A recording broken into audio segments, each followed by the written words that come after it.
Hello and welcome to Angora Poets on this Sunday in Paris and elsewhere in the world, hearing from poets from the four corners of our planet on this evening of July 24th, 2021.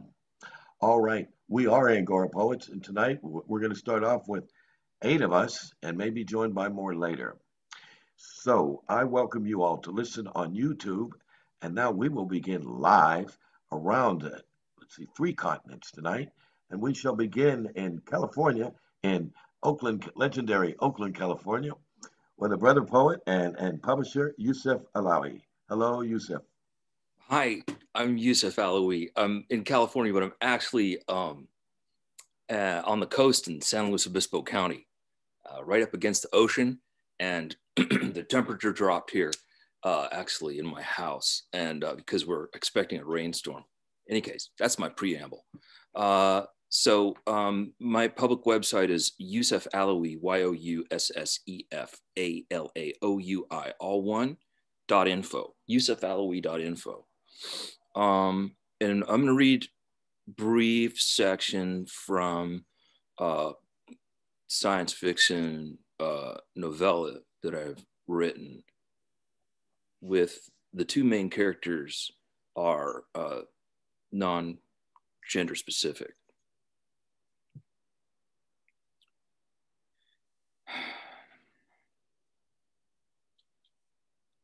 I think I'm coming to terms with living in between worlds, as my friend has had to, in the most serious way. Again, I'm near the end of the moist, forgotten hallway. I quietly open the big yellow door, sit down, and slide a bag with my foot into the corner of the room where I believe the creature to be bound. They begin right away. Have you ever thought about the depth of it all, the complexity, as if we are in Plato's cave of shadows where all light is information? Light is a symbol for strength, depth, tolerance, perseverance.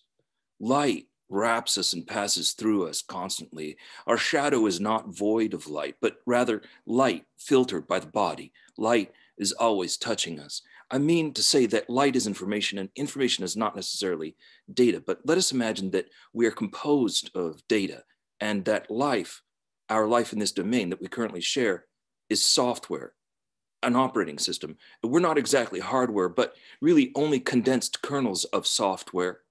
And we're not physical bodies, but we are mind bodies, as illusory as shadows broadcast on the cave wall, and the light pours over us and through us, and you and me. And yes, if you'll notice, we are in a cave now, a cube, and yet it is the will of light to touch us, because that is its sole function. And the program, the web work, the ether, the underlayment is so intricate, so encompassing, that it has its own muse-like spirit. And light has included the chance for you to find me here, left starving between the walls of this basement inverted tower, this knobby mushroom stem, where light finds us and passes through us only to find itself again on the walls behind us, filling our shadows, but it cannot do so fully. And so we blast the shadows, proving our dense programming. If we were built to defy the will of light, then whose higher will do we embody? Do we impede, rather, alter the flow of the natural course of all matter that surrounds us? Could it be because we were once one single body? No, you and I are two, and we cast independent shadows. But who or what is the programmer? And what if the software engineers itself as surely as a snowball gathers speed and size on its own, rolling downhill, summoning an avalanche, a massive convoy of dense programming, destroying previously engineered programming, with light caressing every part of the event, perhaps even learning from it? And this is the nature of the hypercube. It exists as pure information, shining and learning in 5 dimensions at once. The cycle cannot be unbroken. The shape cannot be fully perceived. It is impossible because we are so intricately involved, participating in its existence. We are not engineers. We are not the authors. The cube needs no creator, no destroyer. Light flows freely wherever it goes, and it goes everywhere. So that's just All right. section. Okay. Yeah. Applause meter. Hey, hey, hey. Uh, If I thought Thanks. I was uncertain about who I was before, now I know I'm uncertain. Right. To complement what you just wrote. Okay, Uh, so you have something else to follow. well, this is called To the Baths of Asahara.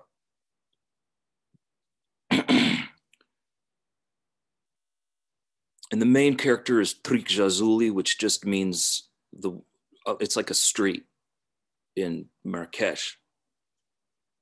And so this is as if the street is a character in the poem, but it's personified. To the Baths of Asahara. That's a real place. It's actually a, a, hammam and a spa in the souk of uh, the old Medina of Marrakesh. Your water starts to flow with the blood of kill by lions in the high Atlas Mountains. Spanked into life from the grief of this kill, the brooding stream grows in force to invade the rocks above Urica, then cleaves its way to Marrakesh, scattering the land as it goes. Now it runs as it sprawls, wailing through the valley with the soul of beloved, destroying the desert, sprouting trees beside it, never believing its insides would soon spill to warm your back. Trik Jazuli, you count one misstep before falling into the fountain of Ben Sliman, daydreaming on the way to your bath, wondering if the mountain cats have survived. Here in the ochre city, they have shrunk, but are no less vicious. Rough-hewn, lithe spirits of freedom, they wander alleys and rooftops and tread the edges of walls, looking for prey, anything that moves like a bird. Trik, take care to watch the birds. They are quick and reasoned. In groups, they strafe the rooftops, tracing currents of consciousness in brush strokes. People flow through tributaries of the souk in covered pathways, clay and wooden capillaries, bearing greens, radishes, chickens, clotted with bulbous lamps. Here is where a mule treads on your back, Trik, worn 3 times, but you would not move. You were so entranced by the piles of meat. You saw them as an edible bestiary, then as young tagines, a menagerie of parts, legs that can't run, eyes that only stare, snouts pointing every which way. The Baths of Asahara can't be far off. Rivers of blood and money will guide you there. Follow the smell of black soap and rose oil. Sunset reveals spouts of pink light above the clouds. They are stabbed by the Kutubia, a lone sword in the back of the city, guarding the dead, pointing at God. Evening calls to prayer fly from every angle, sung 100 ways. The disparaging voices form a lake of song over the city. Couscous Palace, high above the alleys, has electric lights that will shock you if you touch them. Do not look for food there, Trik. And keep your precious body away from strange water. This is the last of your warnings. The dark jinn are starving, unknowing of themselves, clamoring for their reflection. A deep feud in a congress of clouds asserts the sky. You were born under such a thunderbolt, for collisions are the very source of life. Sky versus mountain, wind versus voice, fire versus clay, water versus rock, fang versus hide. This song versus your vision. Your bath will soon be ready. A young boy will help. You must wait for his call. Thank you. That's it. Thank you Thank for you. your time. Collisions are the source of life. That's right. Yes, indeed. Put it just bluntly, very well. And that you personified a street. That you personified a street when so often we personify a river.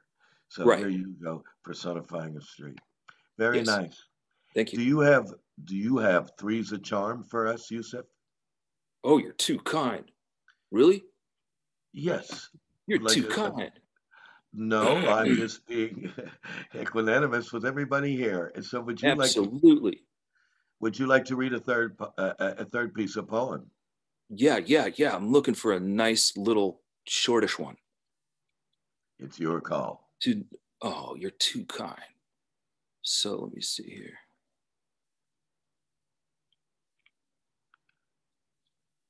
Okay, well, here's it. I like this one. It's kind of fun.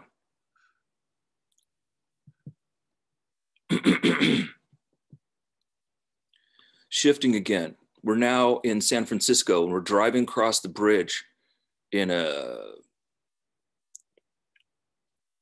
drug-addled delirium. And we're going up into the Berkeley Hills in the middle of the night. Wildcat Canyon. If anyone knows the Berkeley Hills, you would probably know Wildcat Canyon Road. And this is called Wildcat Canyon. Yeah, right on, bro. And maybe you've already heard this poem.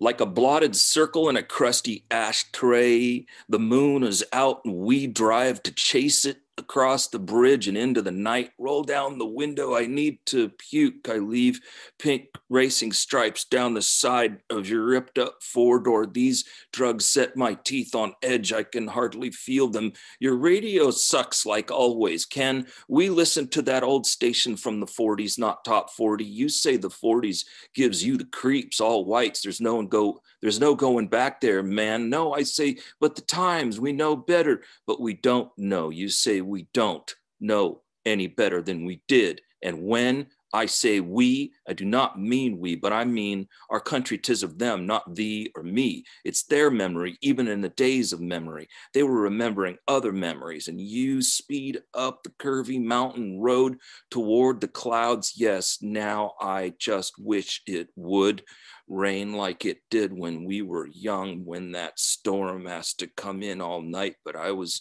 afraid to answer, so alone after they cut my arm on the way home from school. And you swerve to avoid a deer with your headlights off. Stop the car, I say, but you keep going and the mountain will never end. So I am going to build a fort back here and light a candle for me to stare at, then close my eyes and hope my brain stops spinning as my breaths become lives and I become one with the speeding car and the night.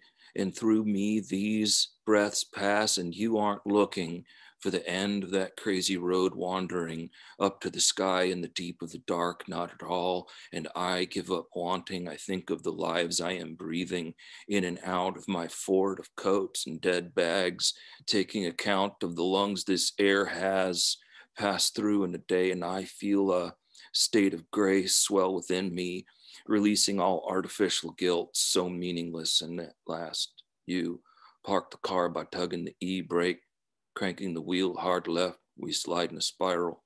I'm thrown against the door, losing more of that takeout dinner when I realize your friends and family will leave you one by one until finally you die. You know that, right?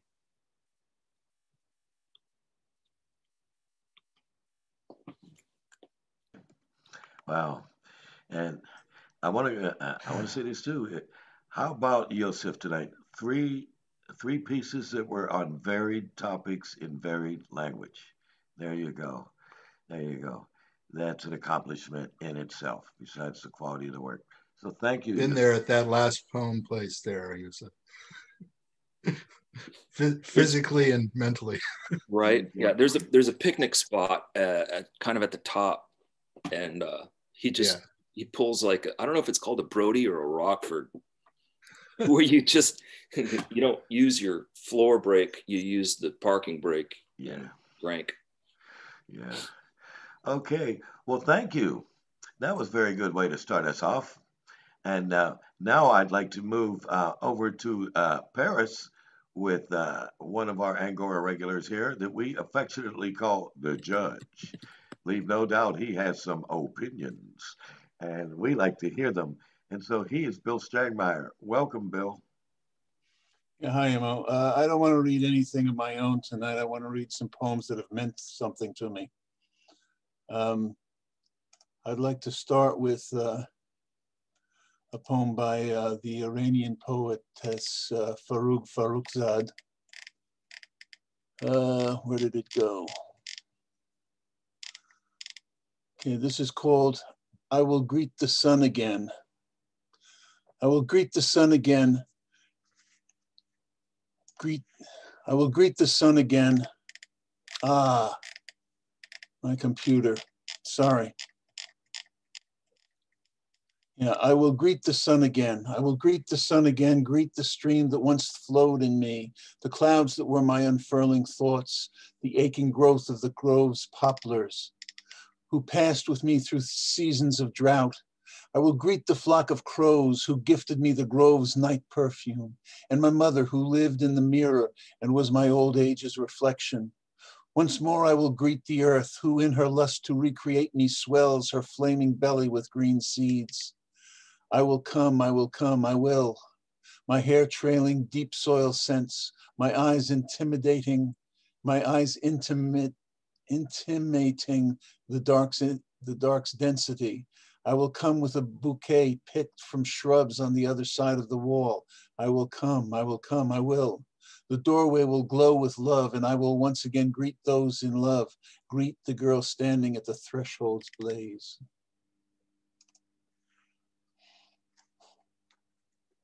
Homage to the wonderful tradition of Iranian poetry. Yes. And now for another one, Bill, please. Okay, and this is called War is Kind by Stephen Crane. Do not weep, maiden, for war is kind, because your lover threw wild hands towards the sky and the affrighted steed ran on alone. Do not weep, war is kind. Horse brooming drums of the regiment, little souls who thirst for fight. These men were born to drill and die. The unexplained glory flies above them. Great is the battle god, great, and his kingdom a field where 1,000 corpses lie. Do not weep, babe, for war is kind, because your father tumbled in the yellow trenches, raged at his breast, gulped and died. Do not weep, war is kind. Swift blazing flag of the regiment, eagle with crest of red and gold. These men were born to drill and die. Point for them the virtue of slaughter. Make plain to them the excellence of killing and the field where 1,000 corpses lie. Mother, whose heart hung humble as a button on the bright splendid shroud of your son, do not weep. War is kind. That's great, Bill. War is indeed kind. Were we able to address the war once again as poets? Oof. Okay, Bill, three's a charm, brother. Okay, and Edna St. Vincent Millay, Recuerdo. We were very tired, we were very merry. We had gone back and forth all night on the ferry. It was bare and bright and smelled like a stable, but we looked into a fire, we leaned across a table. We lay on a hilltop underneath the moon, and the whistles kept blowing and the dawn came soon. We were very tired, we were very merry. We had gone back and forth all night on the ferry, and you ate an apple and I ate a pear from a dozen of each we had bought somewhere. And the sky went wan, and the wind came cold, and the sun rose dripping, a bucket full of gold. We were very tired, we were very merry. We had gone back and forth all night on the ferry. We hailed good morrow, mother, to a shawl-covered head, and bought a morning paper which neither of us read. And she wept, God bless you, for the apples and pears. And we gave her all our money but our subway fare.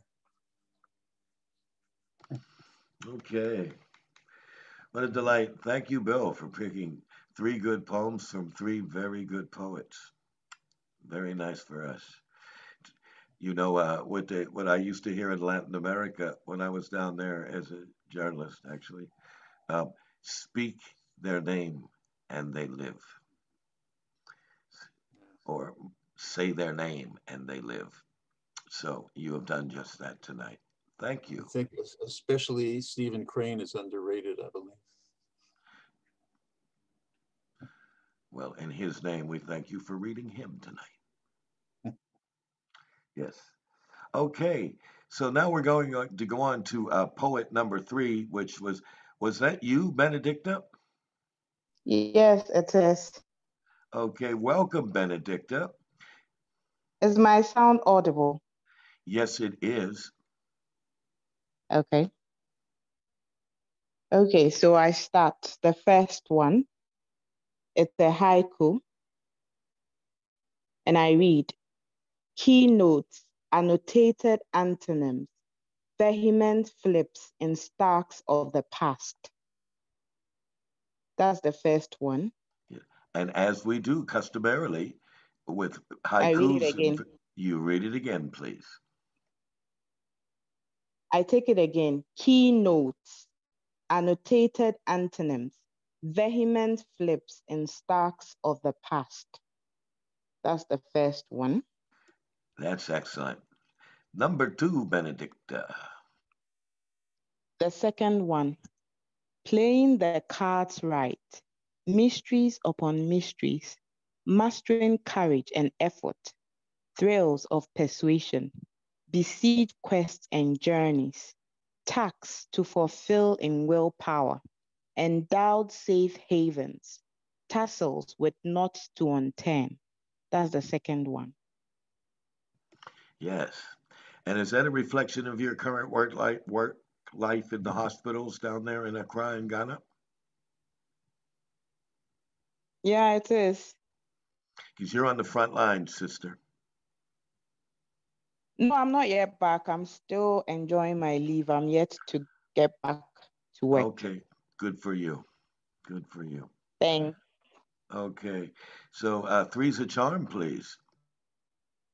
Okay, the third one is I took it from Shakespeare.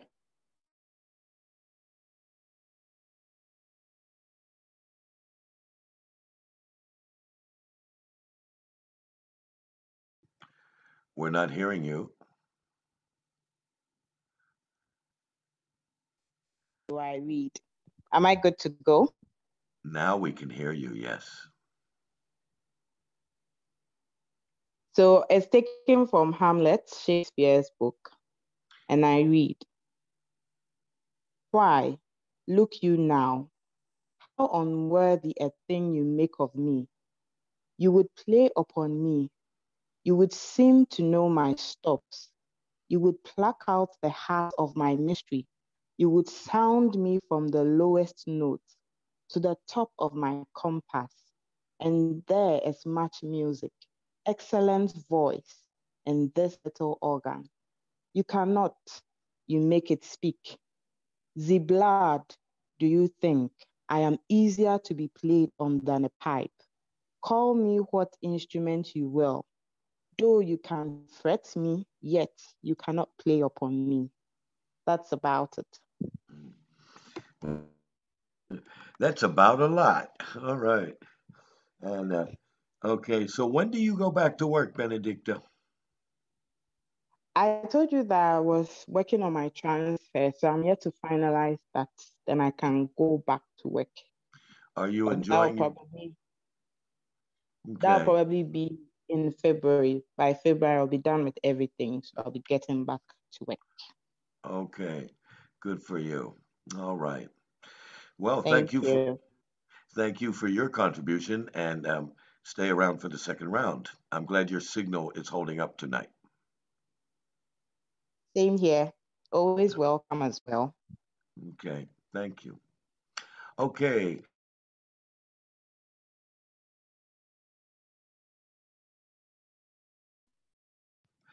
Now we're going to leave the welcoming shores of West Africa, Ghana, and invite our fourth poet of the evening.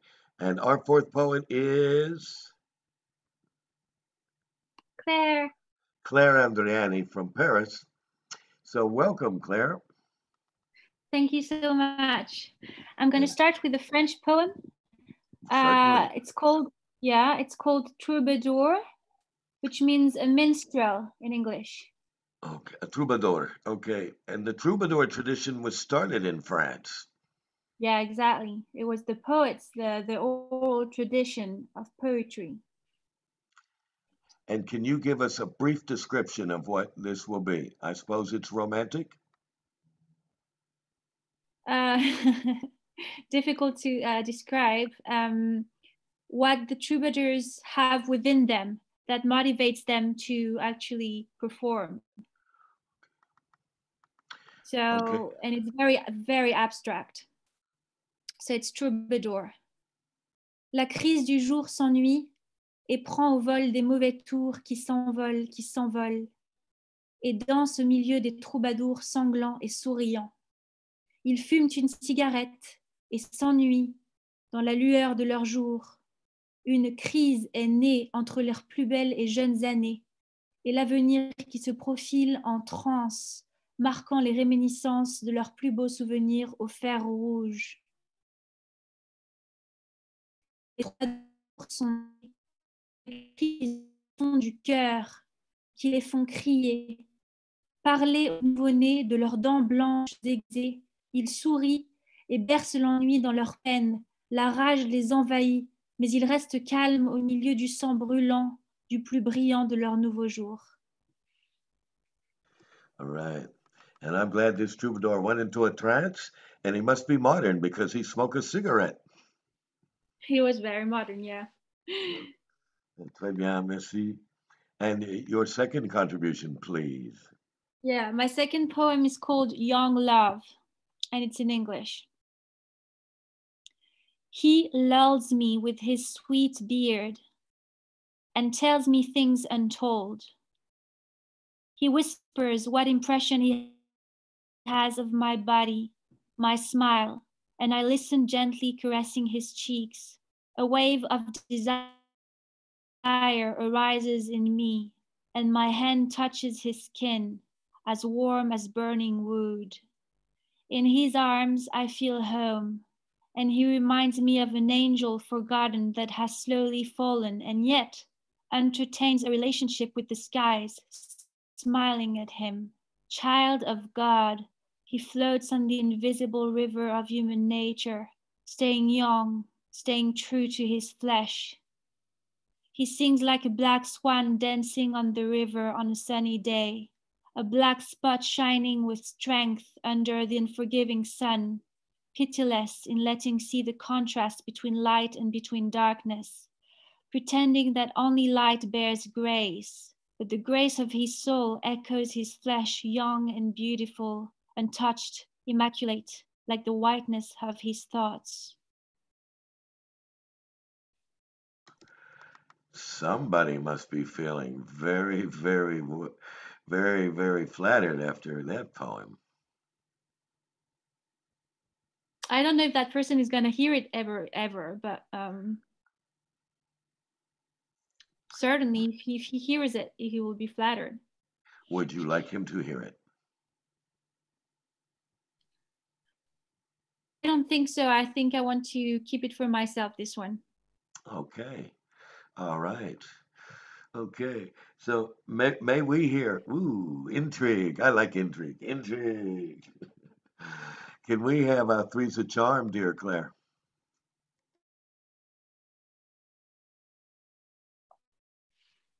I can't hear you. I was saying, I invite you to do three's a charm. Three is a charm. It's one poem I already performed, and it's called The Heart, a Beginning. I keep things hidden carefully, the secret of my soul. The 100 faces of white ignorance look ahead, white as stones, and they chatter, ignoring the emptiness of their souls. Language replaces the heart when it's not serving it, the mind being a master at subjugating it, but it reigns over everything that is good and bright, the heart, a beginning.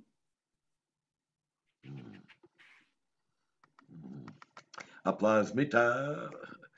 Now, language replaces the heart when it's not serving it. Here we would like to think, sometimes I would like to think of clearly that my language is serving from my heart.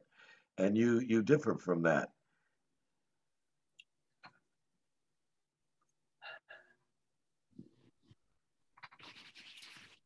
Did you hear? I'm sorry, I couldn't hear you well. You quoted a line of mine? Yeah. You know, when language doesn't represent the heart. Exactly. And here You want me to repeat it? Yeah, repeat that line. Sure. Go it, ahead. yeah, its language replaces the heart when it's not Nice. serving it. Right. And I'm just saying, I find that interesting because, just speaking for myself, I would hope that my language does serve my heart. And in your poem, which is quite gripping, you're saying that when it doesn't serve the heart. Yeah, I'm trying to express that idea that, you know, when you talk for talking, when you talk and there's nothing under it, there's nothing below. It's not. I mean, there's not no sense talking, basically, if it's not Understood. serving a purpose. I understand. You've just qualified that. I understand. Okay. All right. Well, your language serves the heart, if you want my opinion. Thank you, Mel. Well, thank you, Claire. See you in the second round.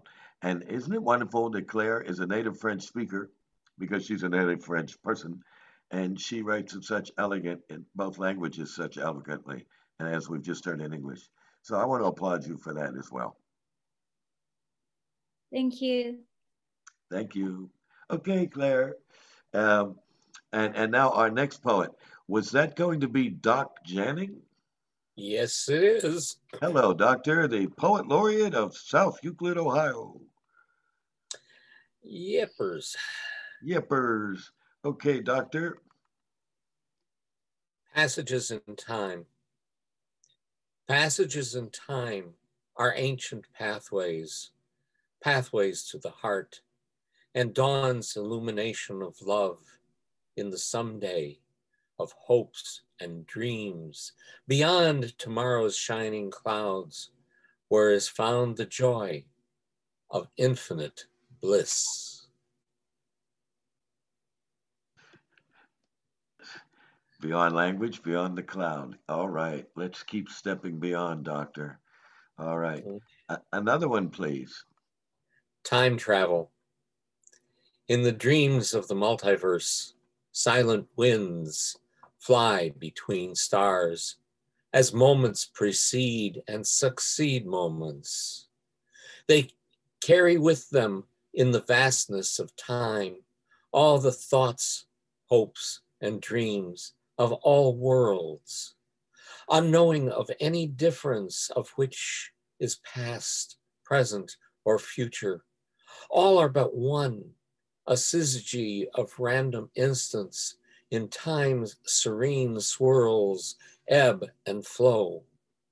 Moments appear, then disappear in the silent mists of uncertainty, the energy of infinity, and the steady state of entropy. The steady state of entropy. All right. Woo. Wow, that's a leap. Okay. So yeah, it is. That's a leap.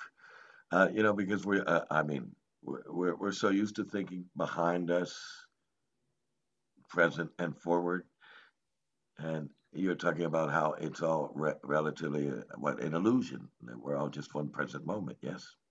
Yes, exactly. And why do we? Okay, doctor, briefly, why does someone like me think backwards and in the present, but let's say backwards when it's all an illusion? Is there any Ah, purpose? Is there any purpose to that? I don't know if there's any purpose to any of us or anything.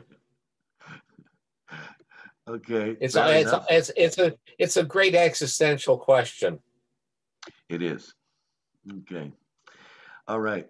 So can you give us three's a charm, Doc? Absolutely. Destination. We sail a treasure-laden golden ship through ancient passages and pathways of time, neath star-canopied night-bound sky, on the serene, wine-dark sea of love, and a shining mangata of passion. We soar midst dancing Arios dreams and sensuous songs of joy, into the someday of hopes and dreams, beyond tomorrow's shining clouds. Destination, bliss.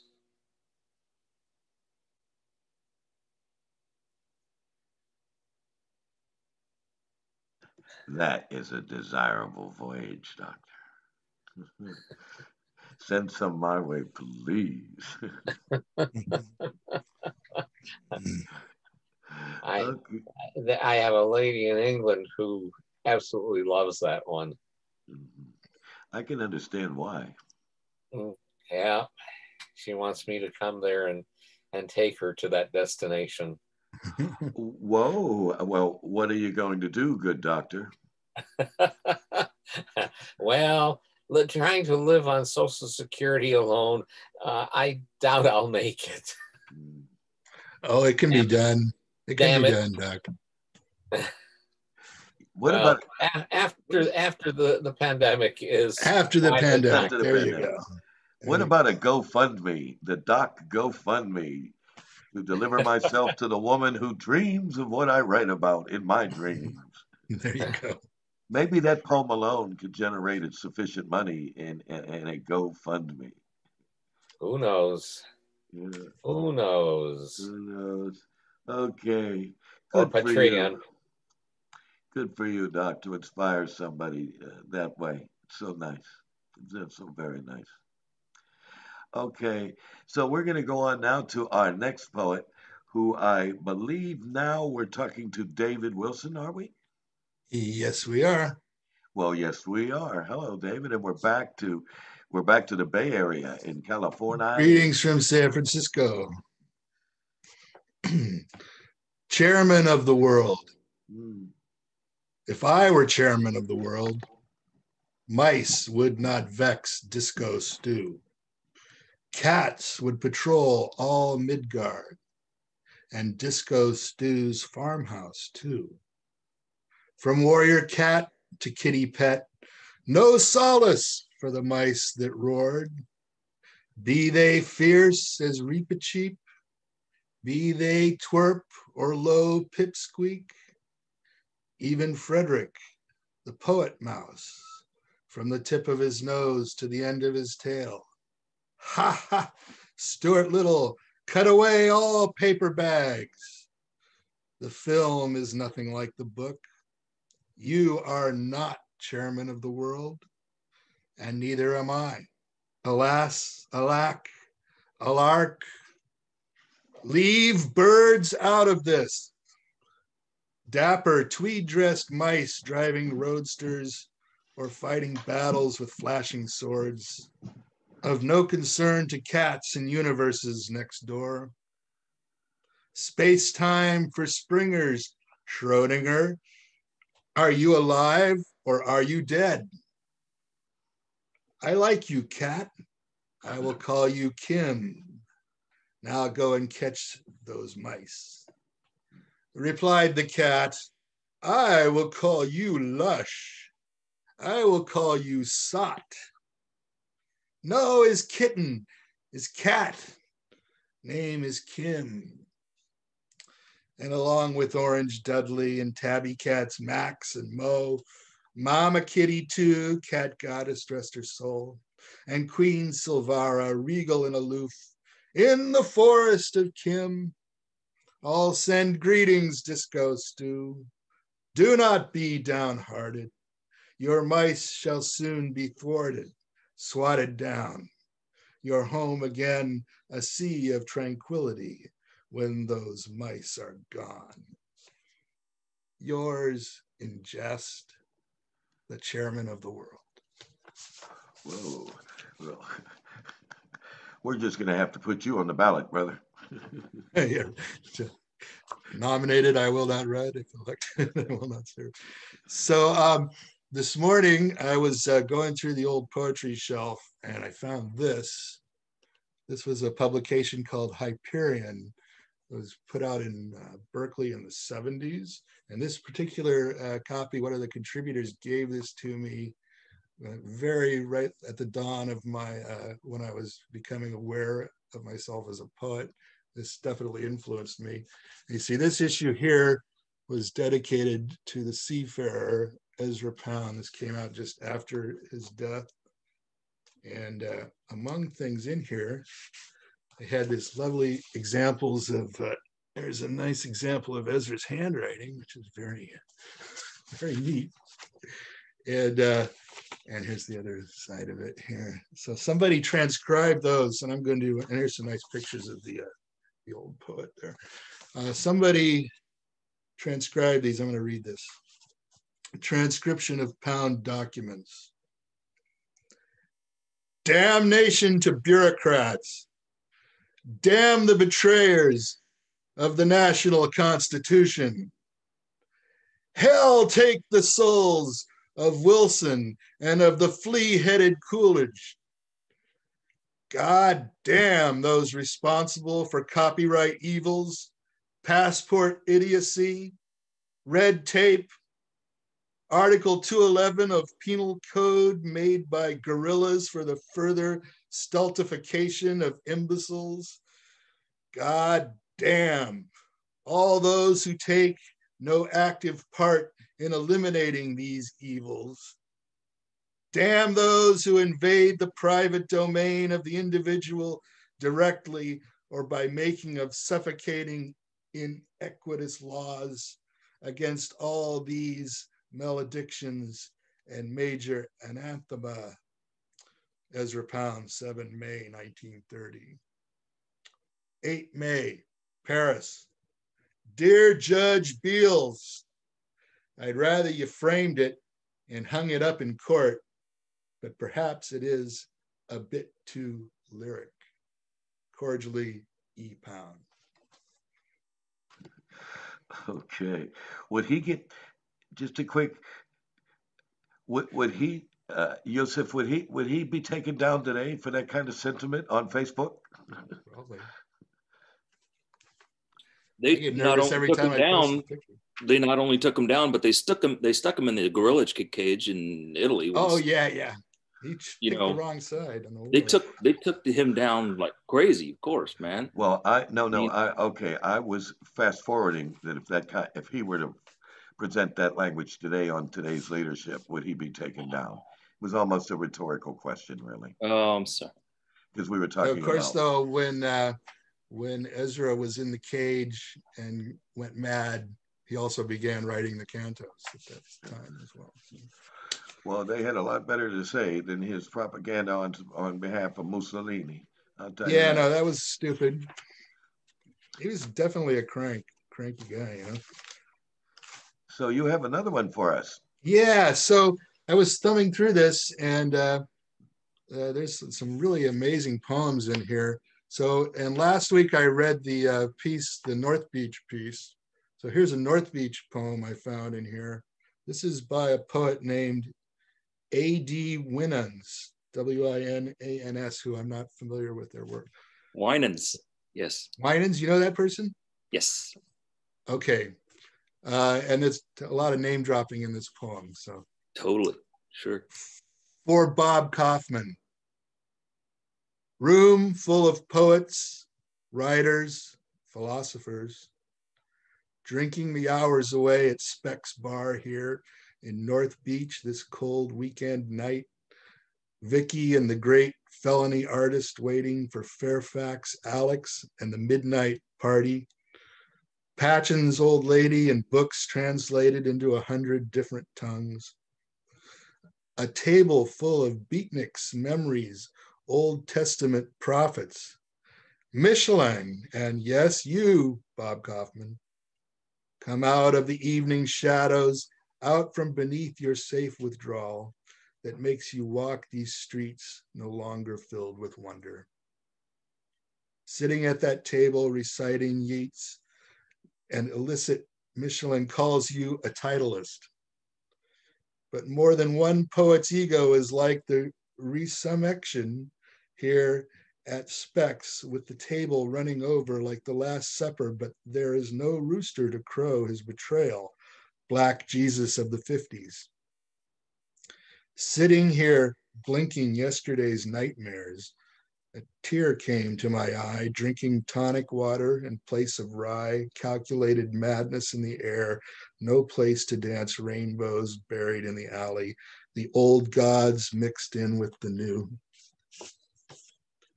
Your long years of silence broken, a prisoner of war come home to tell all, a prisoner of war walking the streets of North Beach. A not so pale ghost come home to tell it all, illicit and the tea room ball. Your dreams of America are dead. They killed them slower than any war. Your dreams of America are deader than the electricity they shot up into your head in hospital rooms where the blood ran black, not red. But tonight you are alive, thin and trembling like a pale ghost, the protruding veins of your skull working out their poetic skill, eyes dilated, lips trembling, speed freak giant come home to taunt the soldiers here at Specs. New but not so new words from the head, soft angel eyes carrying the burden of past murders on shoulders stooped from the executioner's sword.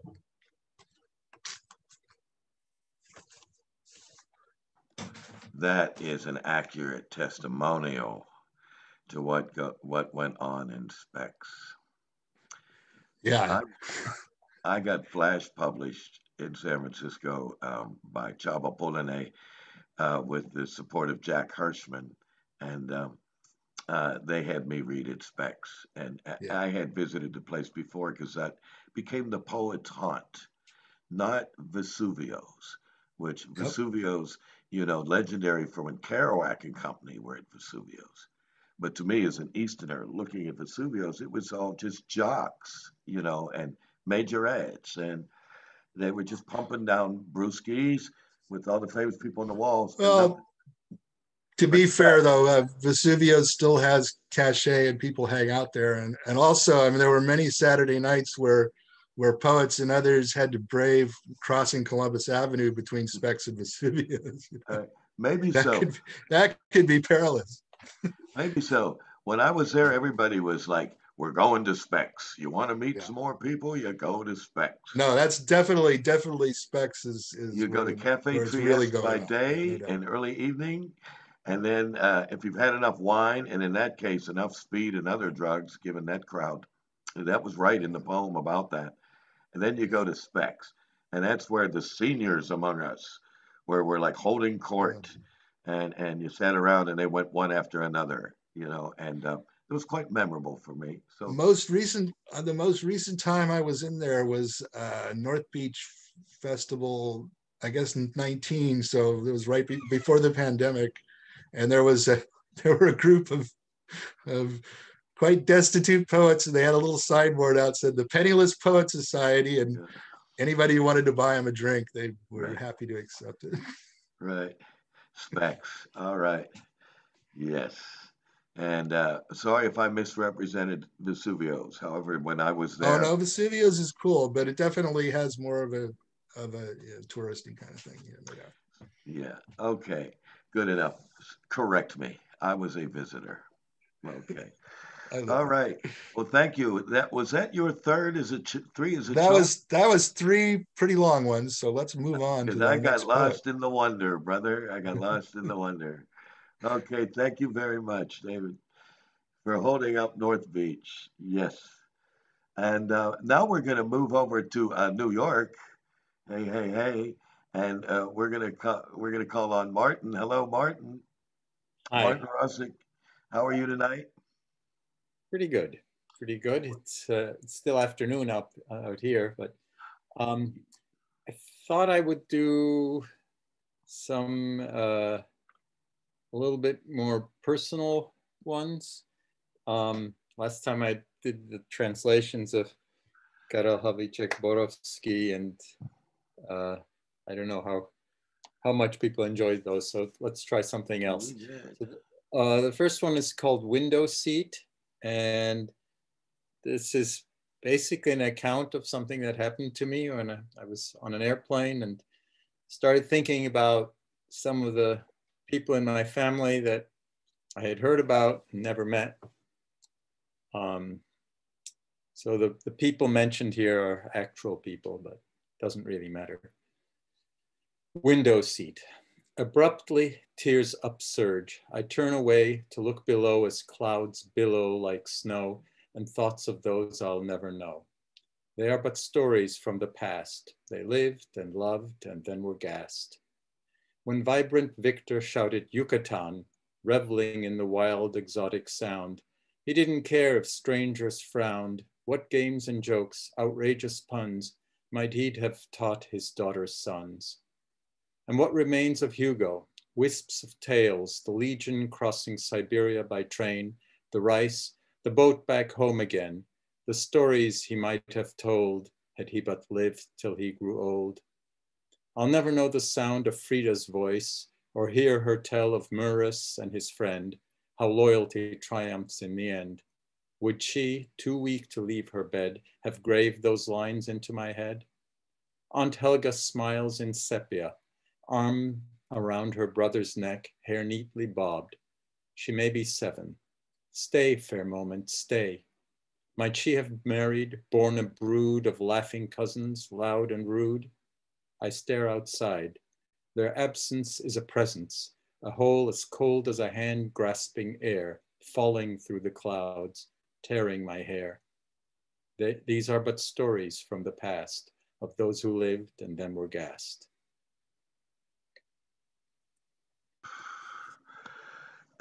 Are you reflecting on a Jewish heritage? Well, it's a factual heritage.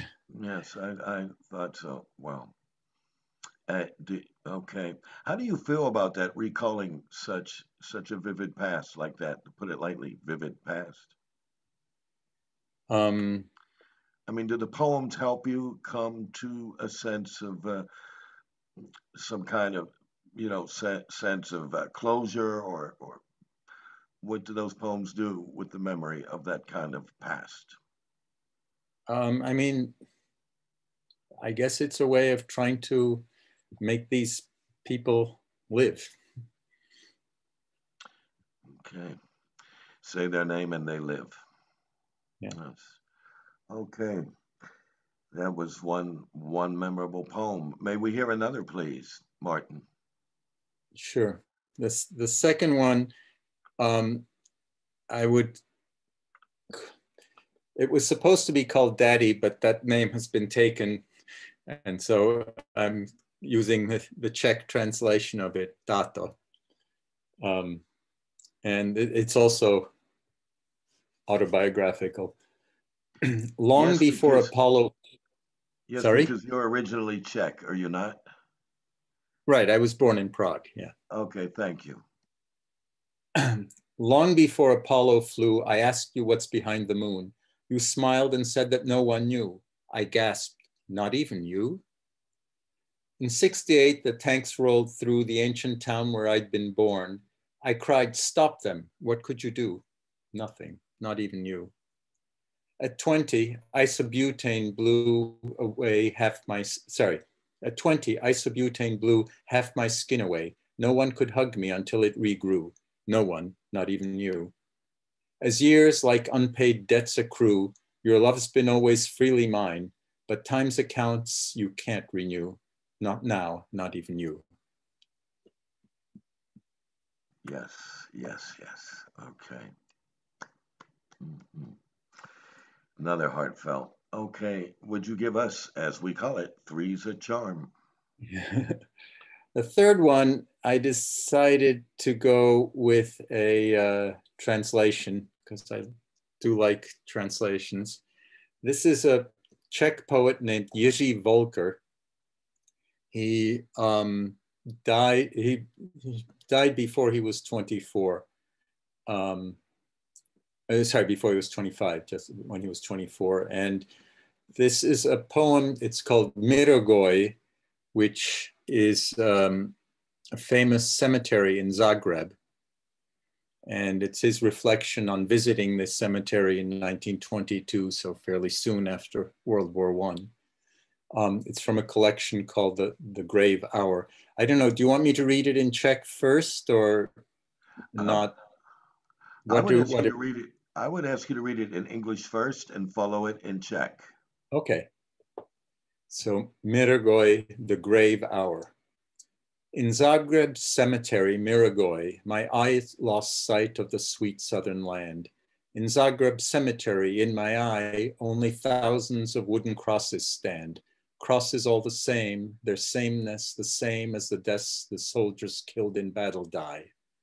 Their arms, now of wood, bound at the wrist, grabbed and carried me.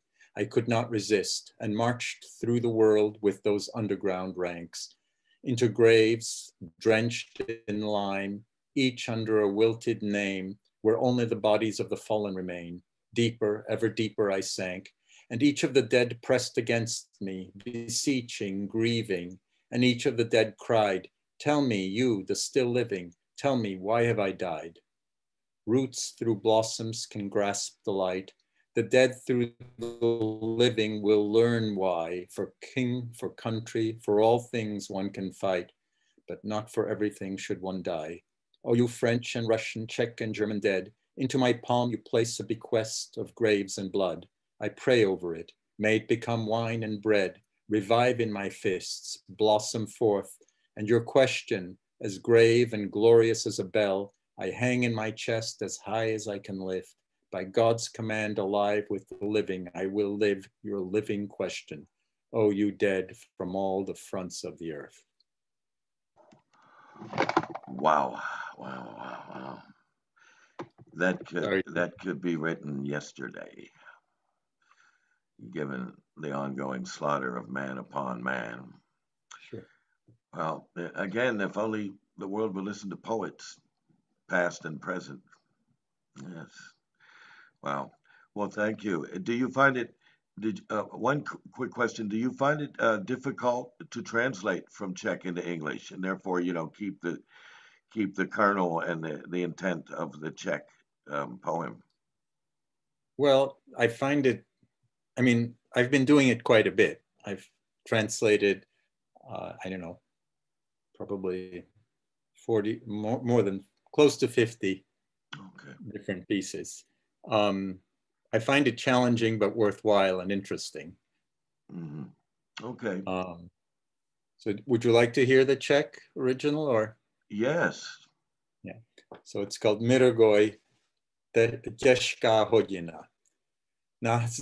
Na záhrebském hřbitově na Mirogoji z očí se sloupla mi jižní sladká zem. Na záhřebském hřbitově tisíci křížů stojí, ty jediné v očích svých udržel jsem. Ty kříže dřevěné, tak stejné, jak stejně je smrt vojáků zabitých v boji. Zdřevěné ruce spoutané v zápěstí mě dovedly urvat a daleko unesti. S armádou podzemní světem se mašíroval do hrobu politých vápnem. Nad nimiž jména zvadla a zůstala jenom těla ve válce světové padlá. Hluboko jsem propadal a každý mrtvý se přitiskl ke mně jako hlas úpěnlivý a každý mrtvý se ptal, pověš mi, živý, proč jsem umíral? Kořeny v květech mohou slunce uchopit. Mrtvý v živém se doví, proč pad. Pro krále vlasti, pro vše se možno se být. Ne pro všechno lze však umírat. O mrtví z Rus, Němec, Čech a Francie, v dlaně mé kladete dědictví hrobu a krve. Modlím se nad ním, ať v pěstích mých ožije, ať na chleb a na víno vzkvétá a otázku vaší těžkou a slavnou jak zvon, co možno nejvyšší v hrudí své zavěšují a rozkazu božího živí s živými žít budují. Živou otázku vaší, o mrtví ze všech front světa. Wow, that was awesome listening to it in a language that I don't understand, but the way you delivered it with that brief explanation of what it's about. Thank you so much. And thank you for representing that gallant language to us. Very, Welcome. very much. Thank you for listening. And quite an achievement to translate all that work. Will you be returning to the Czech Republic? I visit, so ever since 1989, I've been visiting quite often. The last time I was there was actually with my father. My father's going to be 97 in March and is still going strong. And we went with my father for actually a very meaningful ceremony. I don't know, have any of you heard about the Stolperstein? Please explain. So the Stolperstein it's a German artist who has made the Stolperstein, literally in German means stumble stone. And he makes, they're like cobblestones, a little bit bigger than the smallest ones you find in sidewalks, with a brass top, and he engraves in them the names and fates of Holocaust victims and puts them in the sidewalk in front of the houses where they lived. And we went for a ceremony where actually all the people mentioned in the first poem I read had stones laid for them. And for my father, it was very meaningful. He said, you know, it's the closest he ever had to a funeral for his parents and his sister. And my mother wasn't alive, but we also had one for her father. So those were the various people in that poem. So bittersweet. Yes. So we were in Prague for that, and it was, yeah. But I've been there many times now. Okay. I enjoy it. It's a very special feeling, actually. I don't know if any of you have shared this kind of thing, because it's, on the one hand, I was 6 when I came to America. So I grew up in America. And on the other hand, I grew up with my parents and my grandmother. So I know the language, I know the culture to some extent. And so when I go there, I feel more than a tourist. I understand, you know, I can go to the theater, I can appreciate the sense of humor and so on. But on the other hand, I don't feel responsible. You know, I was acutely embarrassed because of Trump. The Czechs have a horrible president. I find that funny rather than embarrassing, you know. And it's not, I don't feel responsible in the way that you do about the place where you live. Okay. So it's a very interesting kind of relationship. All right. The joke, by the way, about the Czech president is, his name is Zeman. How many beers would he need to drink for his blood alcohol level to reach 0.8 promille? Anyone make a guess?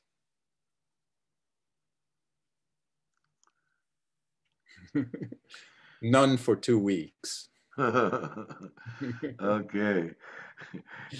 So a little bit of the Boris Yeltsin in him, huh? Oh, no. Boris Yeltsin was much more of a statesman. But Boris is known to be drunk a whole lot. I know. Boris Yeltsin. Okay. All right. Well, Thank you so much. And by the way, Mervyn has been sending us messages about how he shares some of the experiences in the modern day. Do you want to comment on that, Mervyn?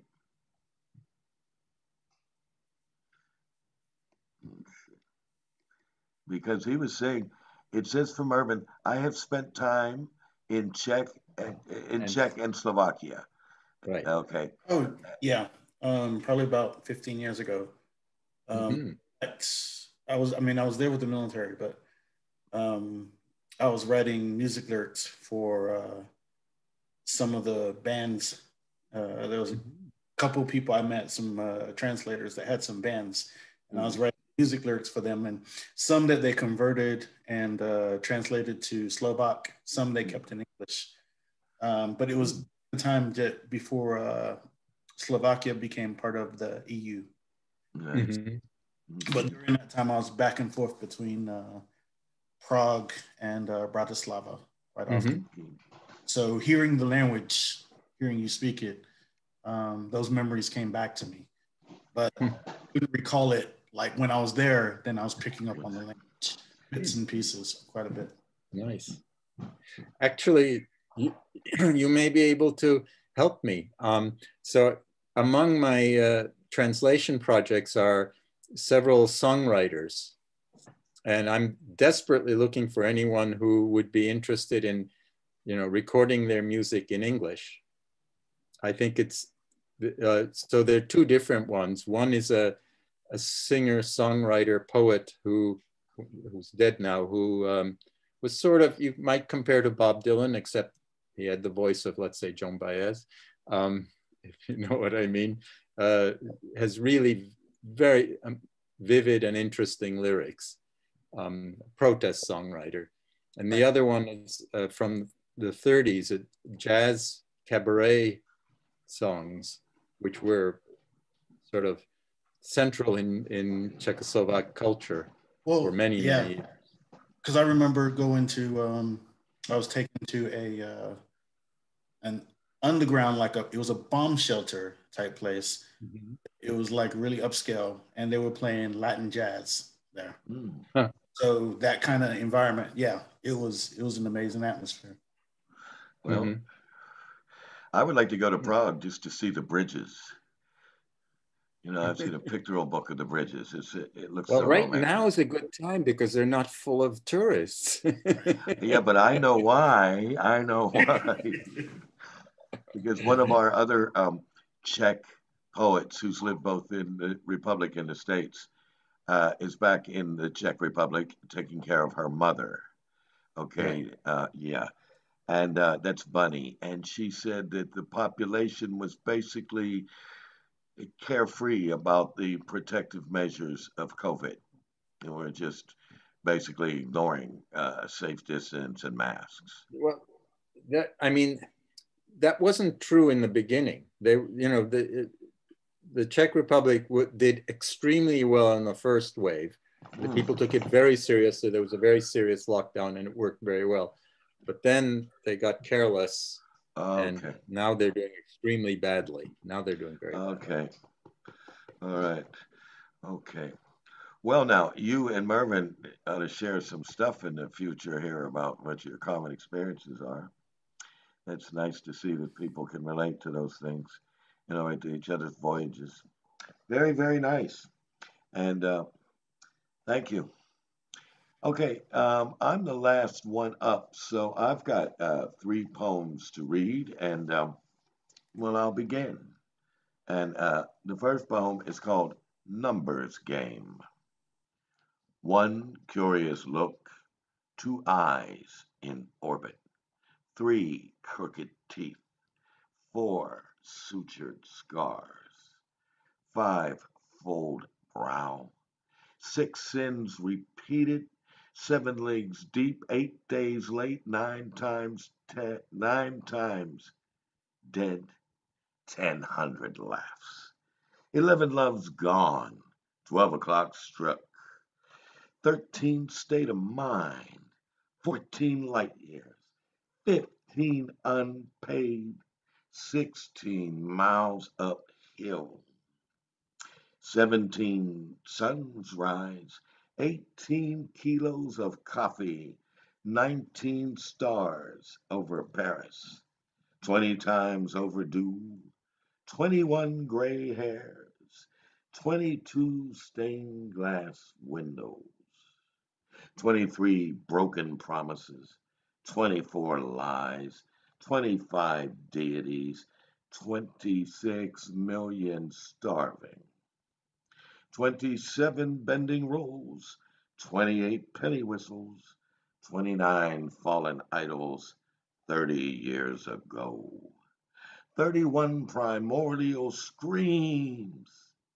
32-degree freeze, 33 falling tears, 34 mountains to climb, 35 follies, 36 ounces of wet brain, 37,000 cigarettes, 38 cracks in my tongue, 39 women long gone, 40 voice gospel choir, please. 41 depression Sundays, 42 free protons, 43 full moons, 44 closed doors, 45 angles, 46 rehearsals, 47 lost memories, 48 tons of shit, 49 versions happily corrupted, 50 birthdays smear on mirror.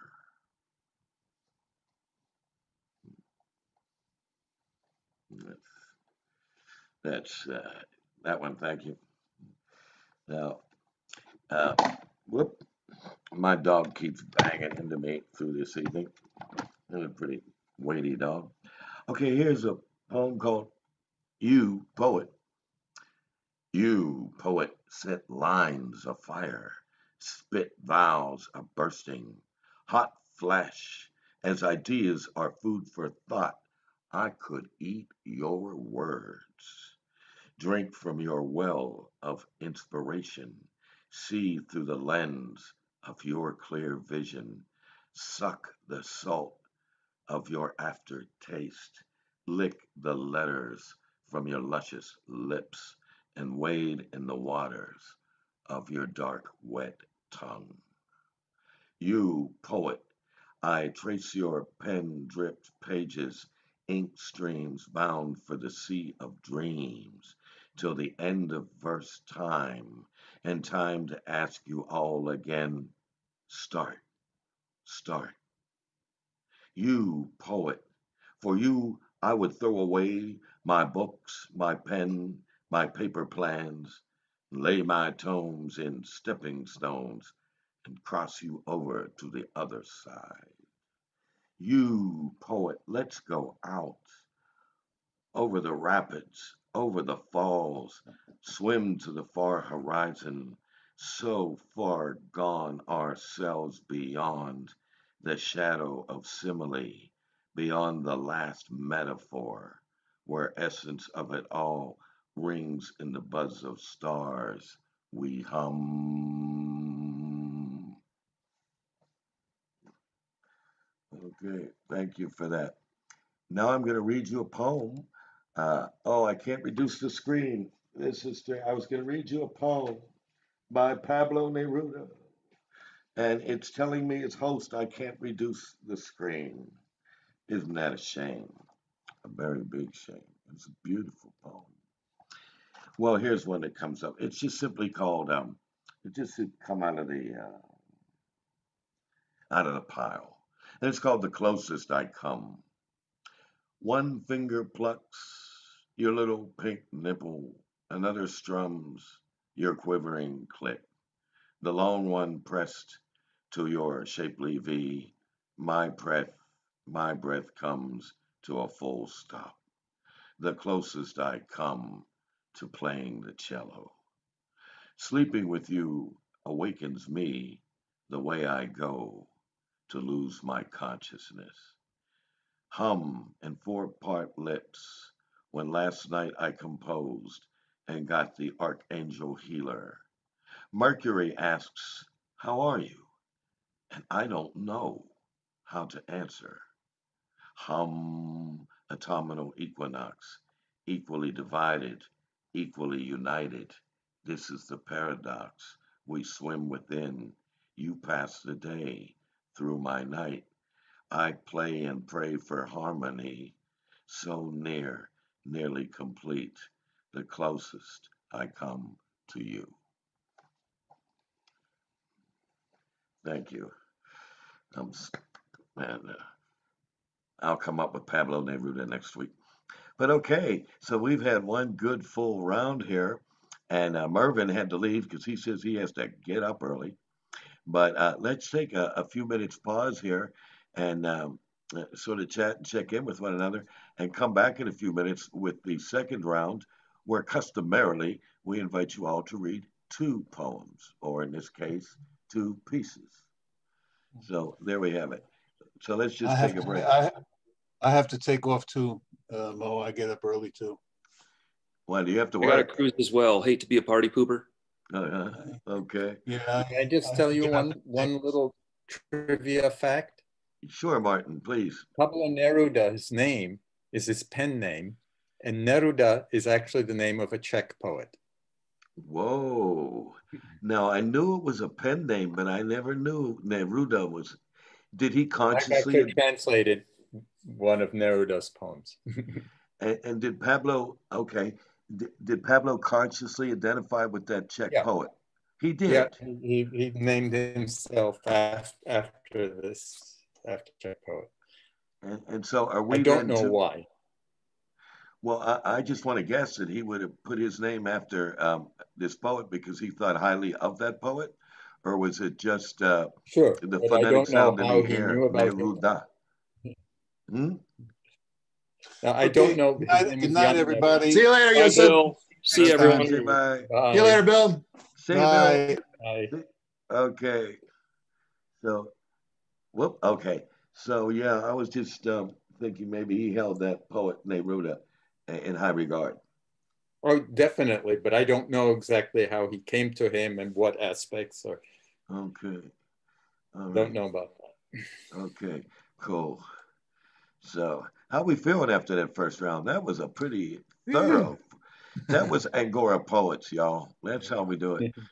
Different styles, different voices, but with conviction and passion. Yep. I know one thing. After listening to Doc's poems, I think I could take a course on that. Start studying. Tripping the light fantastic like that. Would you be taking a course or doing an intercourse? Yeah. Every day, every night, Doc. You don't know. I push them away. Yeah, right. Good. But I do have a girlfriend in Paris, in Chinatown, and she's a recent arrival to France, a year and a half. And I met her by helping her misspoken French before a French waiter. And we got to get to know each other from there. And because of this pandemic, she's like, like people, like, we have to be careful because because not all of us have documented papers. And therefore, if any of us had to go to the hospital, we could risk deportation. That happened. Yeah. So it's a very interesting situation. And the way they get exploited by their own people, of course, that's what groups do. That's what the mafia did to Italian immigrants. The rent that the Chinese apartment owners and building owners charge their own immigrants, and the rate of pay to immigrants to do menial labor. All that comes to mind as well. Yeah. See you later, Claire. Well, Claire's leaving too. Jeez. See you later. Thank you so much. Claire, Thank you. why are you leaving? You're a night owl like me. He has I to get up am, early. but tomorrow I have to wake up at something like 6:30. So. Oh, okay. All right, I got you. Well, good luck tomorrow then, Claire. Thank you. Ma, I'll also be leaving soon. Oh, you will be. Oh, this is an early. Yeah. And what is your need, my dear? Are you getting up early? I'm sorry? Is that what's my name? No, I was saying, what reason need for you to need to go is what I'm saying. My battery is running low. Okay, that's a real good reason. That if we could start the second round on time. Well, if now you how plug it in and run it on your charger, it'll work just fine. It's not charging because my data is on. It's not charging fully. Right, but the thing is, as long as you have it plugged into your charger, it'll draw power from the charger rather than the battery. Yes, I get what you're saying, but I'm listening to you people as well, and the